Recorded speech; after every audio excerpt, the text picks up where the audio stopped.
الرحيم والملائكة المقربين على سيدنا وعظيمنا وقوة علمنا محمد طه الأمين وعلى آله وأصحابه أجمعين. Amma ba'du. Yang sama-sama kita muliakan Ahlul Bait, Sahibul Hajah, yang alhamdulillah pada sore ini kita dapat berkumpul kembali melanjutkan kajian rutinitas kita. Juga terima kasih kepada Sahibul Bait yang telah menyediakan tempat untuk kita semua, para ikhwan dan akhwat pengurus harian Pekan Batu Hijrah dan seluruh ikhwan dan akhwat dan muslimin wal muslimat, baik yang hadir di majlis ta'lim ini ataupun yang ikut kajian kita. Sebelumnya mohon maaf agak terlambat kita karena jalan sangat padat sekali. Jadi kita ngajinya nanti sampai jam 6.30 ya. Kalau nanti memang bisa sholat maghrib di sini atau di masjid nanti. Para ikhwan dan akhwat yang dirahmati Allah Subhanahu wa taala, sore ini kita akan kaji tema yang sudah dibuat oleh admin kita, yaitu mengenal para nabi dan rasul, kemudian sifat yang pasti ada pada mereka, dan apa visi dan misi dakwah para nabi dan rasul tersebut. Pertama harus kita ketahui bahwa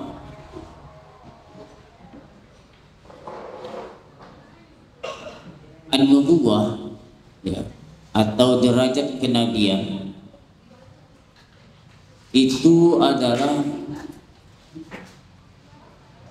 dengan pilihan Allah Subhanahu wa taala. Jadi kalau orang ingin jadi nabi itu tidak bisa. Itu yang dimaksud dengan kenabian, itu langsung Allah yang milih, langsung Allah yang mengangkat seseorang itu ya menjadi nabi. Jadi kita sekeras apapun berusaha dalam ibadah supaya bisa sampai kepada derajat kenabian, itu nggak bakalan bisa.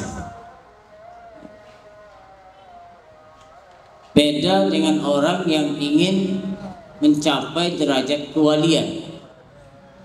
Syarat menjadi wali itu pertama al-mu'min, orang Islam atau orang mukmin. Yang kedua al-mustaqim, orang mukmin yang istiqomah. Istiqomah apanya? Istiqomah ibadahnya. Addal wajibat wajtanabal muharramat wa aktsara minan nawafil. Nah, ini pengertian wali. Seorang mukmin yang menjaga hal-hal yang diwajibkan dan meninggalkan semua yang dilarang, kemudian dia memperbanyak amalan sunnah, ini akan bisa sampai kepada derajat wali atau wilayah.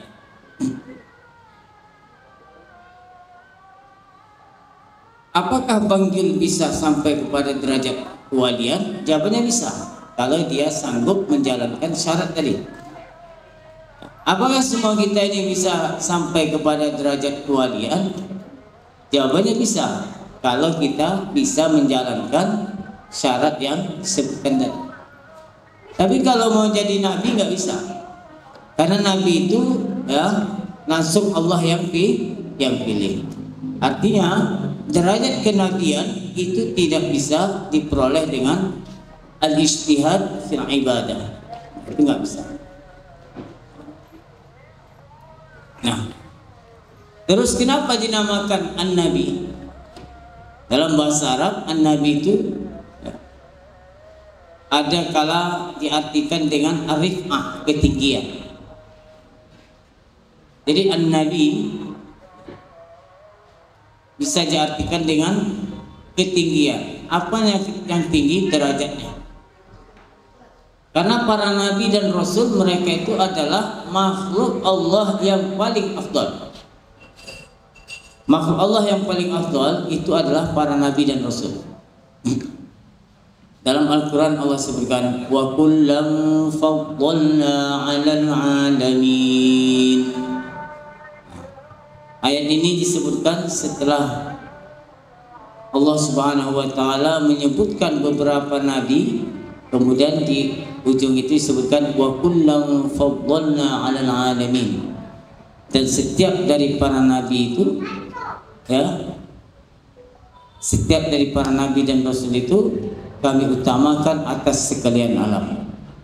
Artinya apa? Para nabi lebih afdal dari malaikat. Walaupun malaikat tempatnya di atas langit sana, ya, para nabi tinggalnya di bumi ini, tapi para malaikat lebih afdal derajatnya. Jadi keafdalan itu tidak dilihat dari ketinggian tempat, tidak. Tapi keafdalan itu adalah dengan, ya, apa? Keafdalan itu adalah dengan pemberian dari Allah Subhanahu wa taala disebabkan dengan beberapa sebab tadi. Para nabi lebih afdal dari seluruh kaumnya atau seluruh manusia, baik yang ada pada masanya atau yang ada setelahnya.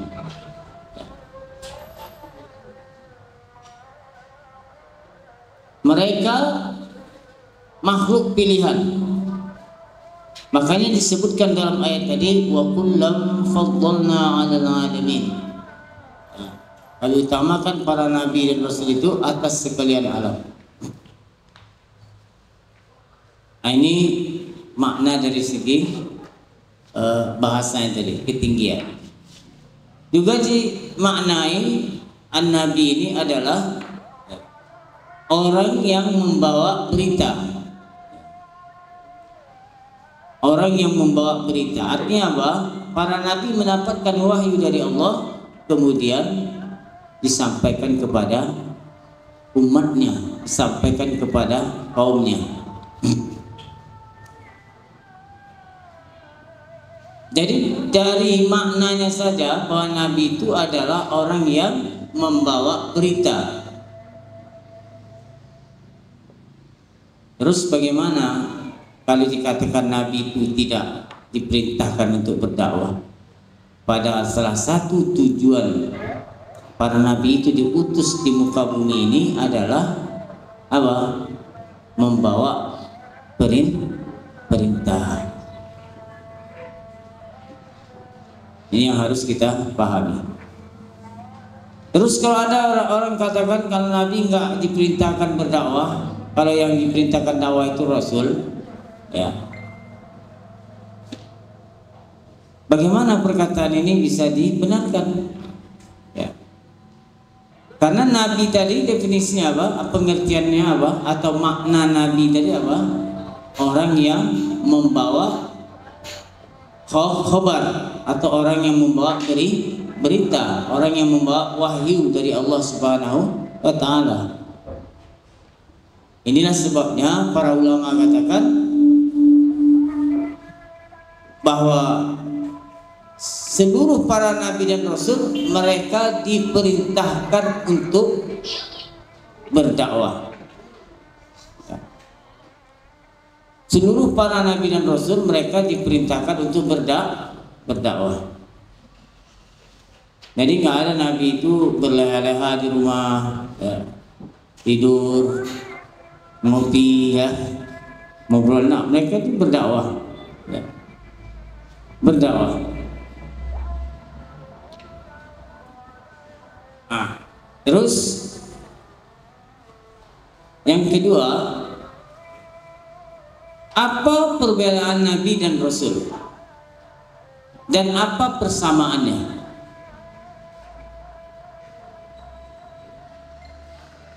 Nabi adalah orang yang diutus oleh Allah, yang datang tidak membawa syariat baru dan juga tidak menghapus ajaran Nabi sebelumnya. Itu kalau dia Nabi, dia orang yang diperintahkan oleh Allah, ya, yang mendapatkan wahyu dari Allah, tetapi dia tidak membawa ajaran baru dan tidak menghapus ajaran Nabi atau Rasul sebelum dia. Kalau Rasul bagaimana? Kalau Rasul orang yang mendapatkan wahyu, ya, orang yang mendapatkan wahyu dari Allah dan membawa ajaran baru atau menghapus ajaran Nabi dan Rasul sebelumnya. Nah, itu aja perbedaannya. Persamaannya apa? Nabi dan Rasul, persamaannya adalah sama-sama diperintahkan untuk berdakwah, mengajak manusia. Nah, itu. Maka di sini perlu saya tekankan, sebagian perkataan orang kalau Nabi katanya tidak diperintahkan dakwah, ya, ini tidak benar, ya. Kenapa? Karena menyalahi tugas visi misi Nabi tersebut. Bukankah dalam Al-Quran disebutkan kanan nasu ummatan wahidatan faba'atallahu an-nabiyyina. Coba tengok kalimat lafaz dalam Al-Quran, faba'atallahu an-nabiyyina mubasyirina wa mundhirin. Jelas ayat ini. Maka Allah mengutus an-nabiyyin, para nabi, apa? Mubasyirina wa mundhirin. Mereka memberikan kabar gembira dan kabar menakutkan, kabar ancaman. Nah, sekarang saya tanya, menyampaikan kabar, baik itu kabar gembira atau kabar ancaman, itu berdakwah apa enggak? Berdakwah. Nah, walaupun ada di sebagian kitab disebutkan bahwa Nabi tidak diperintahkan dakwah, ya, maka pendapat yang kuat adalah Nabi itu diperintahkan berdakwah. Kalau kita manusia biasa saja, kayak kita ini, kita Nabi tidak, Rasul tidak, kita wajib disuruh amar ma'ruf nahi munkar sesuai kemampuan kita masing-masing.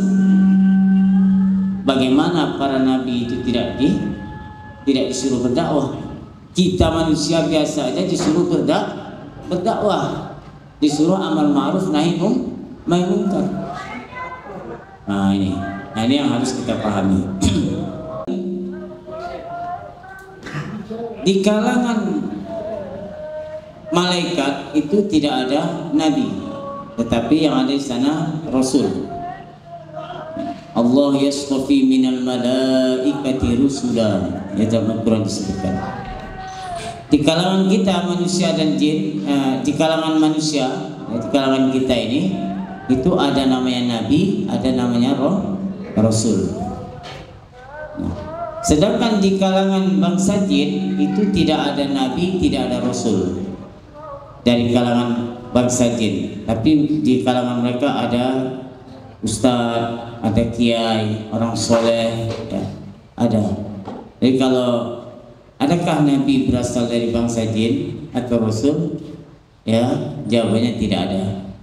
Tetapi Nabi kita Nabi Muhammad itu dakwahnya juga kepada bangsa jin. Ini Nabi itu dulu dakwahnya kepada bangsa jin juga. Makanya ada dalam Al-Quran disebutkan, ya, dalam surah jin itu disebutkan, ya, bahwa Rasulullah, bahwa para jin itu pernah mendengar, ya, ayat ayat, kemudian mereka setelah itu beriman.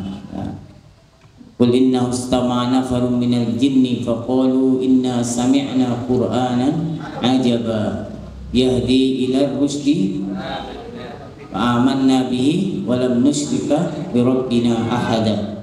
Ya, itu dalam surah Al-Jin. Ini. Nah, terus apa agama seluruh para nabi dan rasul? Seluruh para nabi dan rasul agamanya Islam. Jadi sejak dari Nabi Adam alaihissalam sampai Nabi kita Nabi Muhammad sallallahu alaihi wasallam, seluruh mereka beragama Islam. Jadi nggak benar kalau dikatakan Nabi Musa itu katanya beragama Yahudi, Nabi Isa Nasrani, itu nggak benar. Ya. Semua para nabi dan rasul itu beragama Islam. Disebutkan dalam hadis, disebutkan dalam Al-Quran. Nabi Adam alaihissalam datang dengan Islam. Ya, begitu nabi-nabi setelahnya sampai Nabi kita Nabi Muhammad, ya, mereka, ya, Nabi Muhammad dan seluruh para nabi dan rasul, mereka membawa agama Islam. Itulah disebutkan dalam Al-Quran, ya, bahwa agama yang benar, agama yang satu-satunya yang diridhoi oleh Allah dan Allah suruh kita menganutnya, itulah agama Islam. Innad dina indallahil Islam. Innad dina indallahil Islam. Hanya Islam saja. Adapun jika ada sebagian orang mengakui sana ada agama yang benar selain Islam, itu menurut dia. Tapi menurut Allah yang benar hanya satu, itulah Islam. Kalau seandainya ada dua, ada tiga, pasti di dalam ayat itu disebutkan apa? Disebutkan, tapi dalam ayat itu hanya sebutkan al-Islam saja. Bahkan diancam orang yang menganut agama selain Islam. Wa may yabtaghi ghairal islami dina falay yuqbala minhu. Barang siapa yang menganut agama selain Islam, falai yuqbala minhu. Ya. Kalau kita belajar nahwu, lam itu, ya, huruf yang menafikan wastiqbalin. Jadi tidak bakalan diterima agama yang dianut itu. Ya. Barang siapa yang menganut selain agama Islam, falai yuqbala minhu, tidak akan diterima agama yang tersebut, wa huwa fil akhirati minal khasirin, dan nanti di akhirat dia, orang yang menganut agama selain Islam tadi apa? Minal khasirin. Apa arti minal khasirin? Minal halikin. Artinya dia akan binasa, ya, karena dimasukkan dalam neraka. Nauzubillah min dzalik.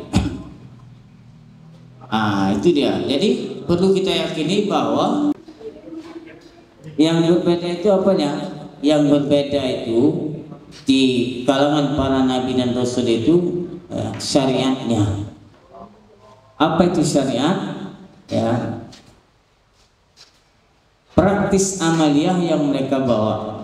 Jadi perbedaan itu dalam prinsip-prinsip amaliyah, dalam amaliyah sehari-hari, seperti misalkan seperti sholat.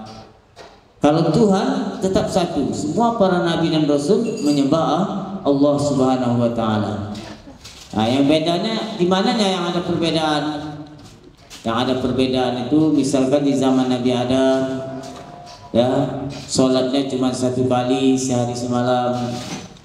Di zaman Nabi Isa, sholat yang diwajibkan pada masanya cuma 2 kali sehari semalam. Di zaman Nabi Muhammad, Nabi kita, berapa kali? Berapa kali? 5 kali sehari semalam. Nah, itu perbedaan di situ. Atau perbedaan dalam masalah furu' yang lain. Misalkan pada masa Nabi Yakub kalau nggak salah, nah, itu boleh nikah dengan menggabungkan 2 saudaranya. Misalnya nikah sama kakak dan adiknya sekaligus.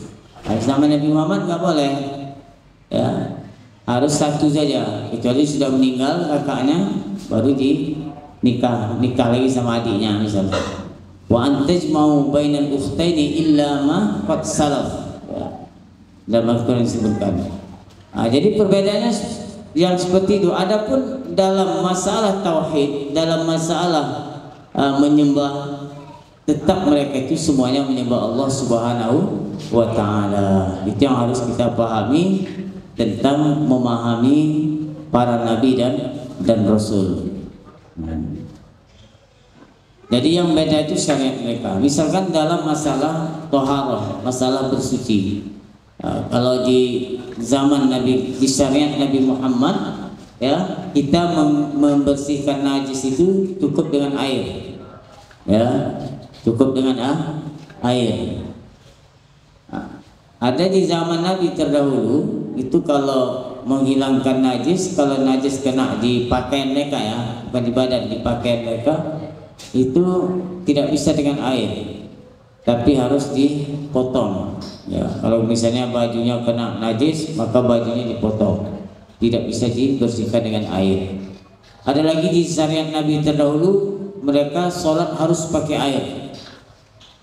Ya, tidak sah dengan selain air. Kalau kita kan enggak, kalau nggak dapat air boleh pakai debu, tayamum namanya kan. Ada di syariat nabi-nabi terdahulu, mereka sholat harus di tempat yang khusus, kayak di masjid misalkan. Enggak sah mereka sholat kalau di rumah atau di kantor atau di ladang, ya. Tapi di syariat Nabi Muhammad kita sah sholat mau di rumah, mau di masjid, mau di ladang, dengan catatan tempat sholatnya bersih, suci, pakaian suci, tempatnya suci.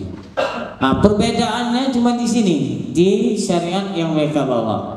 Adapun Tuhan yang mereka sembah sama, itu Allah Subhanahu wa Ta'ala. Adapun visi dan misi dakwah mereka seluruhnya mengajak manusia, mengajak umatnya untuk menyembah Allah Subhanahu wa Ta'ala, mengajak kaumnya untuk berbuat baik, mengajak kaumnya untuk meninggalkan maksiat.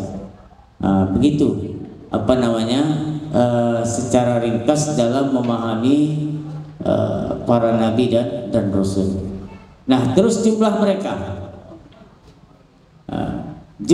ada berbeda pendapat ulama. Ada yang mengatakan kita tidak membatasi jumlah mereka.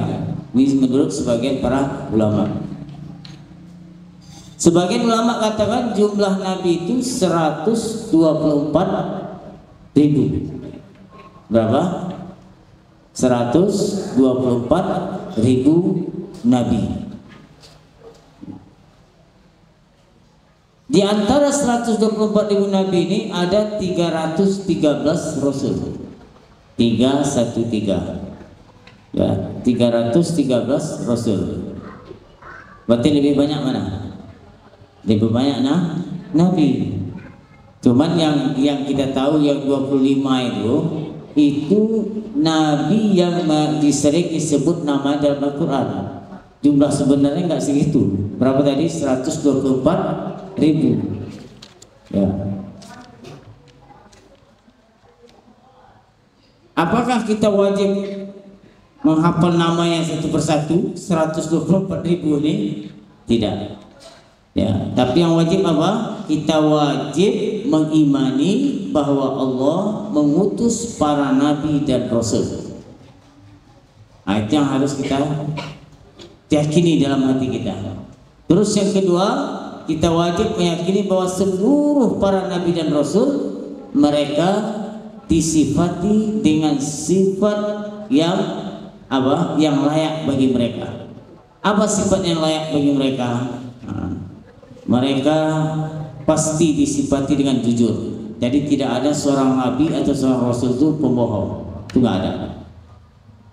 Ini kaidah. Jadi kalau ada nanti ikhwan dan akhwat baca buku-buku tentang kisah para nabi, terus di situ dikatakan ada nabi yang berbohong, maka yakinlah cerita itu tidak betul. Kenapa? Karena menyalahi kaidah.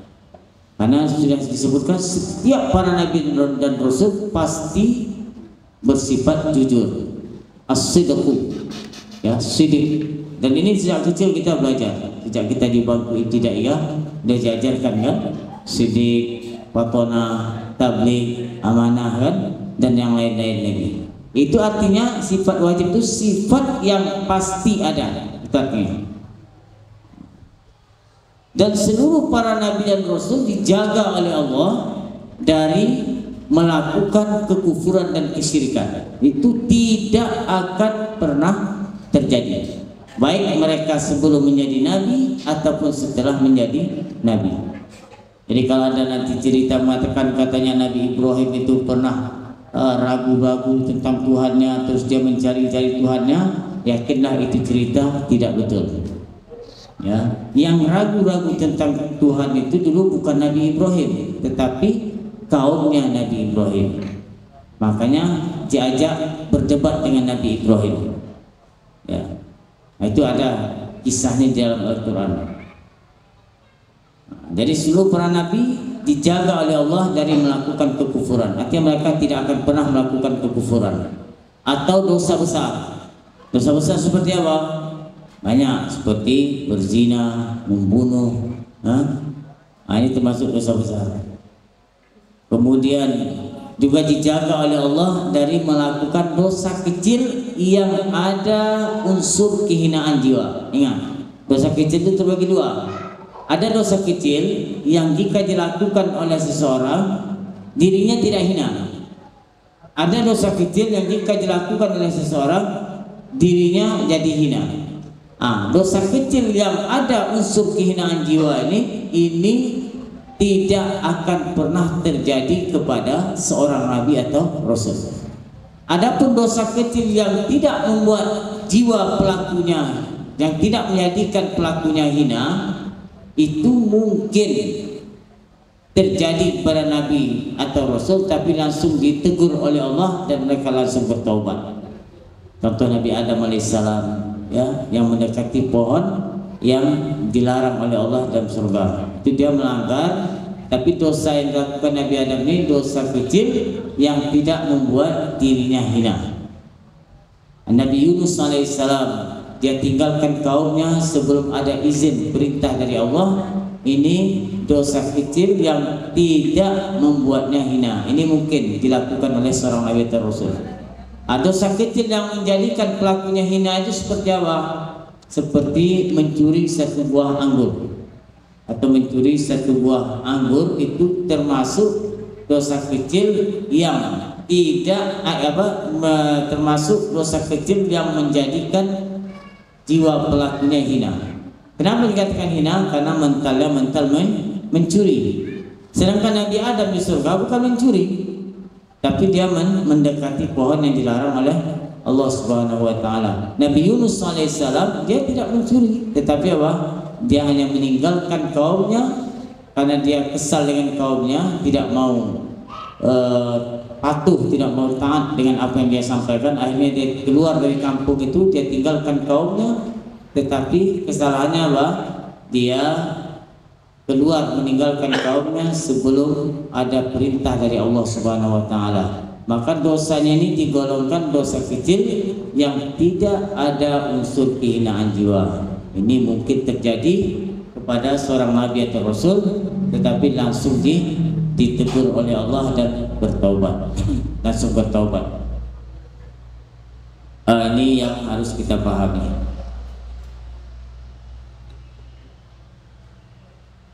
Ya, 2 menit lagi kita nanti sholat. Kita simpulkan kaji kita sore ini. Ya, pertama kita wajib mengimani, ya, bahwa Allah Subhanahu wa taala mengutus para nabi dan rasul, ya, kepada umat manusia untuk menunjuki mereka kepada jalan yang benar. Jadi kita wajib mengimani bahwa Allah mengutus para nabi dan rasul. Artinya banyak, bukan hanya 25. Ini bahasa yang tepatnya seperti itu. Terus yang kedua, kita wajib meyakini bahwa seluruh para nabi dan rasul mereka itu dijaga oleh Allah. Artinya mereka tidak akan melakukan kemaksiatan, dosa besar, kekufuran, kesyirikan, ya, ataupun dosa kecil yang ada unsur kehinaan jiwa, ini dijaga mereka, artinya mereka tidak akan melakukan ini. Nah, kemudian kita meyakini seluruh para nabi dan rasul mereka sama-sama diperintahkan untuk berdakwah. Hanya berbedanya di syariat yang mereka bawa. Dalam praktis amalia sehari-hari itu yang berbeda. Adapun Tuhan mereka satu, itulah Allah Subhanahu wa Ta'ala. Agama mereka juga satu, itulah agama Islam. Sehingga Nabi sebutkan dalam hadisnya apa? Al-anbiya ikhwatun li'allat, dinuhum wahid. Kita tengok, agama mereka satu itu Islam. Wa ummahatuhum syatta, tetapi syariat mereka yang berbeda. Ini yang harus kita pahami. Nah, kemudian juga para nabi dan rasul dijaga oleh Allah dari penyakit yang menjijikkan.